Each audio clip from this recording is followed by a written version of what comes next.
Tampa Bay. This is Denise O'Berry, and it is Monday. So it must be time for my live show. I hope you're having a great day so far, and I am absolutely happy to see you today for those of you in my local area and around the world. If you're joining me live, please make sure and put a note in the comments so that I know that you're here, and feel free to ask any questions during the show. If you're watching the replay, hey, I want to hear your comments too. Ask any questions that you have and just give me a shout out to let me know where you're watching from. So today's show is one that's really near and dear to my heart. It is about launching. In a small business, or even if you're a solopreneur, you are always launching.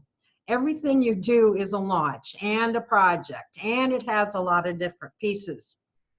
And when you're launching, it's really, really important to do all the steps that are necessary in order to have a project success. So today I'm going to talk about the steps that you need to take when you're launching, and we'll dive right into that and the tools that you're going to use. So I've got a quick little presentation for you, and let's go ahead and dive right into it.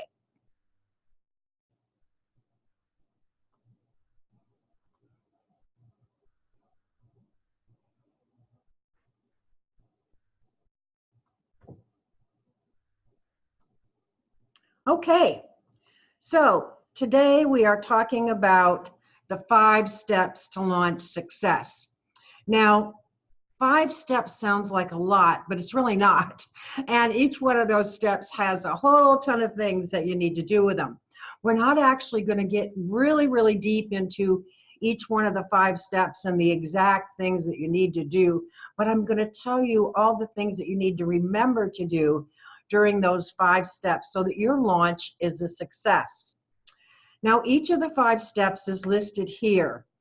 Your first step, of course, is planning. I know you've heard me talk about planning before. I'm a big advocate of that. You know, what's that old adage? You don't plan to fail, you fail to plan. And it is oh so true whenever you're launching anything. You know, you're going to be launching a podcast, a website, a course offering, a service offering, a remake of your website. Any of the things that you do in your business, you are launching. So you want to make sure that you have a good plan in place. The second step in the launch process is what's called teasing or leaking. And that's where you drop little hints to people. The third step is called pre-launch. So that's before you actually launch your cart open, if you're launching a course, or launch your actual website live if you're launching a new website, launch your podcast live if you're launching a podcast, or any number of things. Then last but not least, step number 5 is post-launch. You're not done after you're finished launching, and I'll get into what you need to do in the post-launch phase. So first off, before I get into each one of those steps, I want to talk a little bit about launch tools, because your launch tools are common across all of your steps of your launch. So first off, social media. Wherever your audience is, wherever you are online, you want to make sure that you're using social media to the max. That could be Pinterest, it could be Instagram, it could be Facebook, it could be Twitter, it could be YouTube, it could be LinkedIn, and it could be any number of things that hasn't been created yet. So you want to make sure that you use your social media and leverage your audience there when you're launching anything. Secondly, your blog and everybody else's blog. So you want to make sure that you have information on your blog that people can come to and learn about what's going on with your launch. And then next, let's talk about email. Now, there's some people that'll tell you email is dead. You've heard me say before, email is not dead, not by a long shot. And in your launch, email is critically important. So you want to make sure and leverage it across each one of those phases. That is the key to your success. No matter what kind of a launch you're doing, email is going to have some involvement. So make sure that you have an email list. You know, you could lose your business in a heartbeat without having an email list. So if you don't have one yet, get started and watch my live about email and how important it is to your business. And then last but not least, video. You know, they've been saying for a few years now, video is the hot thing. Well, it really is the hot thing, and it's going to remain the hot thing for a long time. And there's video across so many platforms these days. You've got Facebook Lives, you've got Instagram Stories, Periscope is still alive in some target markets. You've got Snapchat, you've got YouTube Live, and then of course live webinars, which are still a thing and still can be used no matter what you're launching. So I hear from so many people, well, you know, I don't look good on video, and when I play it back, I'm real critical of myself. Well, we're all like that, but you need to use it. You know, video has one of the strongest know and like factors, so that people end up trusting you if they can see you better. It's so much better than just words on a screen via an email or a Facebook post or an Instagram post or a Twitter tweet or something like that. Video, people can see you, they can see your personality, they can, you know, hear where you're coming from, and it makes a huge amount of difference.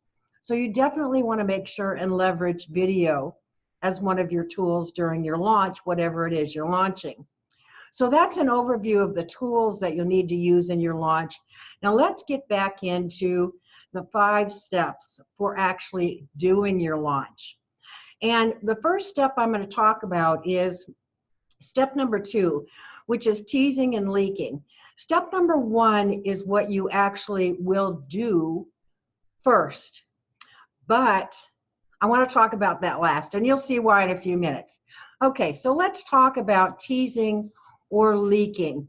Now this might kind of sound like a funny step, but this is where you drop little hints about what is coming down the pike.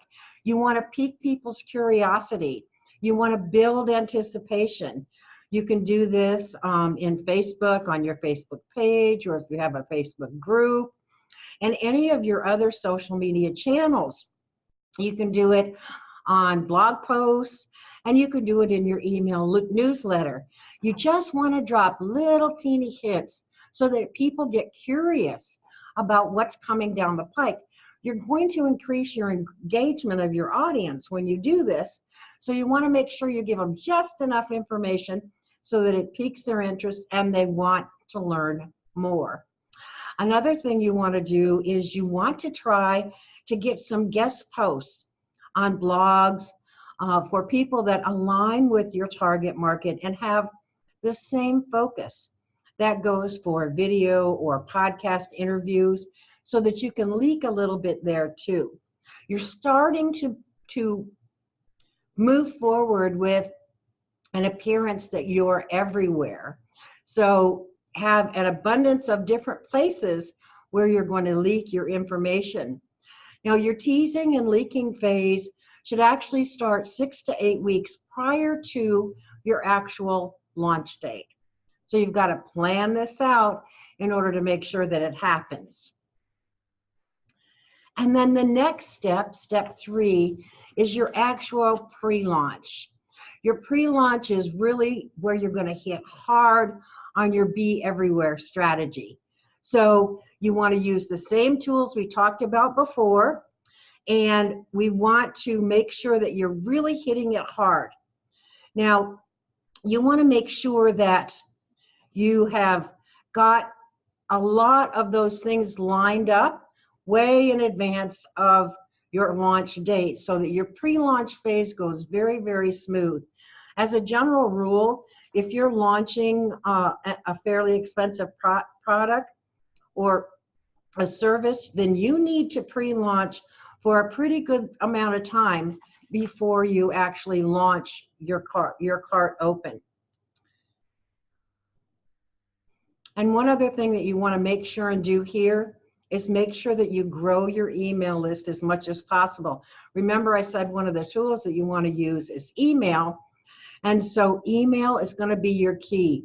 If you can be everywhere, grow your email list, and actually pump it up for when you actually do launch your podcast, your website, your product, your service, then you're going to have an even bigger audience. And particularly if they're a new audience and they've seen your leaking and they've seen your pre-launch strategies, then they're going to be ready and engaged to listen to what you have to say. The next step, step 4, is your actual launch. If you're launching a product or if you're launching a service, then this is where you do your cart open. If you're launching a podcast or if you're launching a new website, then this is where you really hit it hard on telling people about what's new, what's there, what value it is to them, what they're going to get out of it, what the transformation is. So when you do your cart open, you're going to really, really hit your be everywhere strategy hard. And your cart is going to be open depending upon the cost of your course, you know. So this is kind of, it's not really a scientific formula to it, but the least expensive your product or service, then the least amount of time that your cart needs to be open. So your cart could be open like anywhere from 3 to 10 days. So if you have a more expensive product or service, then you want to make sure that you go a longer stretch of time for your cart open. Now, one of the things you want to do if you're selling a product or opening a new service is that you want to make sure, excuse me, and close your cart the day after you normally send email to your list. So if you normally email your list once a week and you send that email out on Tuesday, then you want to go ahead and send your cart close date the day after your normal email. So you'd send it on Wednesday. That way, your people have gotten used to listening to what you have to say and expecting you in their email box. So you will go ahead and probably get a better open rate.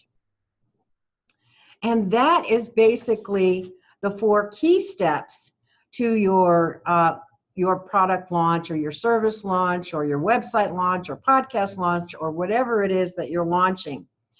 And so once your cart is closed or once you've launched and all the brouhaha is done, then you're going to go through a post-launch sequence.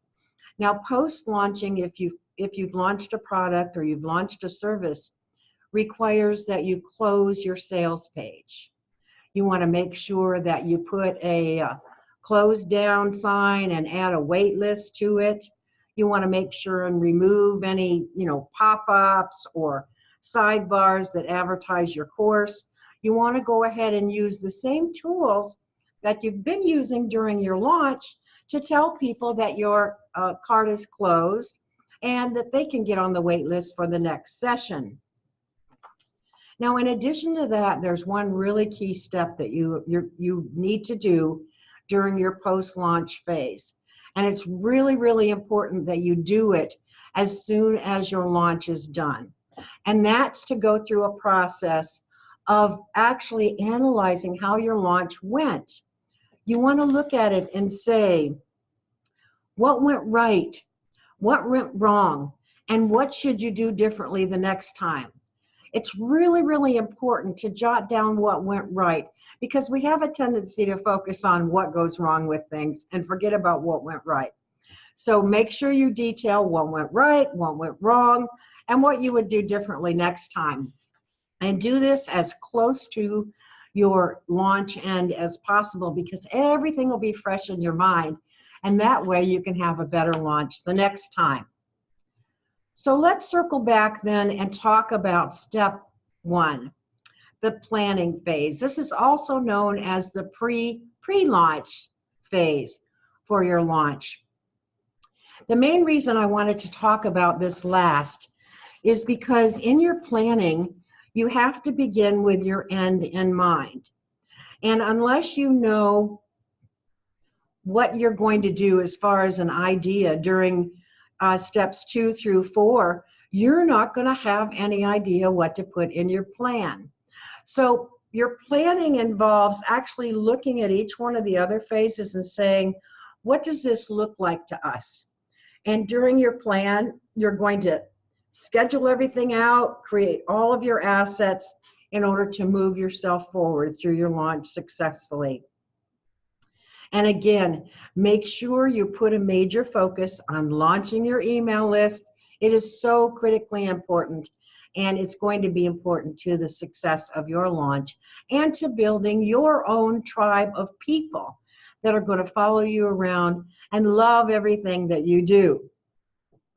Email is still the biggest seller when it comes to online courses, products, and services, and a way for you to connect with others.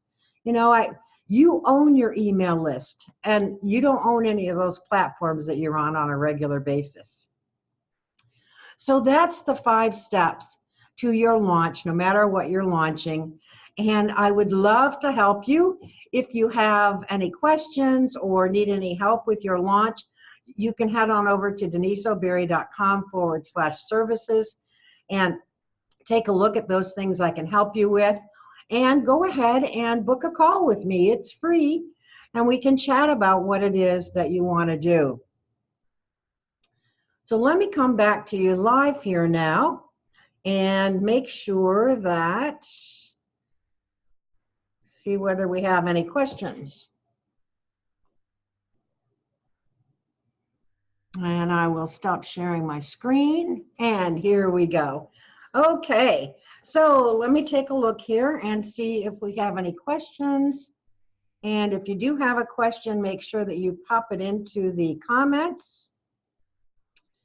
And I'm not seeing any questions right now. So I will go ahead and close out for today. And I hope that this was helpful to you. If you do have any questions, make sure you pop them in the comments.